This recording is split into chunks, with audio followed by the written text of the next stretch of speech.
हमारे यहाँ कन्या को देवी स्वरूपा माना जाता है, तो नवरात्रि में अष्टमी नवमी को कन्या पूजन विशेषकर उनको जिमाना एक विशेष परंपरा है। किंतु ये कन्या वो भी जिमाते हैं जिन्होंने अपने घर में आने वाली बेटी को सोनोग्राफी करवा के गर्भ में ही गर्भपात करवा दिया होता है, उनको भी कन्या जिमानी होती है, क्योंकि समाज में एक दिखावा करना होता है।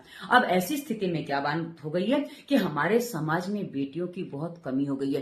पहले मैंने अपने बचपन में देखा था कि जो बेटियां एक घर में जाती थी वो दूसरे घर में जिमने नहीं जाती थी, किंतु आज की बेटियां ऐसी हो गई हैं कि इनको एक घर में नहीं 5 से 15 घरों में जिमने जाना होता है। और ये मैंने पूछा तो उन्होंने बताया, तब मैं आपको बता रही हूँ, और ये आपके आसपास और आपको पता होगा। ठीक है, अब ये जो जिमने जाती हैं, जो आपके घर की बेटियां, आप अपने घर में देख लीजिए ना, ये कितना अच्छे से भोजन करती हैं। तो जब जो बेटियां आपके घर में ठीक से भोजन नहीं करती हैं, ये किसी के घर में जाके जब इनको इतने सारे घरों में जाना है तो 1 और 2 कोर्स भी मुश्किल से ये जिम पाती हैं। और भाई बाकी बचा भोजन जो लेके निकलती हैं, क्योंकि रखा तो जाता नहीं, दे दिया जाता है, तो रास्ते में इस प्रकार से पड़ा दिखाई देता है। अब आपको बता दूं, इनके आपके घर में जिमने आने का मुख्य कारण हो जाता है, क्योंकि हैं तो आपके घर की बेटियां, जो मानसिकता आपके इनकी भी है, तो ये जो भेंट देते हो ना, उसके कारण ये आपके घर में आती हैं।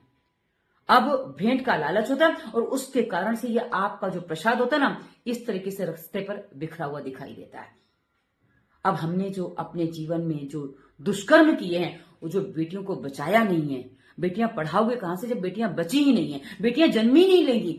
विवाह के बाद तो जो होगा बात का विषय, पर बेटियां जन्म ही नहीं लेंगी तो बेटियों को पढ़ाओगे क्या, बढ़ाओगे क्या, ब्याहोगे क्या? और जिनके घर में बेटे हैं उनके घर में बहुएं कहां से आएंगी? आप नहीं समझ पा रहे हो।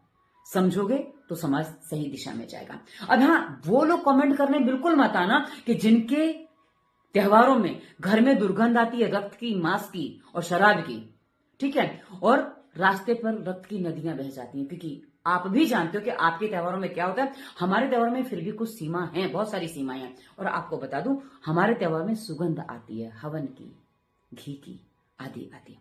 अब एक महिला ने कुछ और काम किया है, तनिक इसको भी देख लीजिए।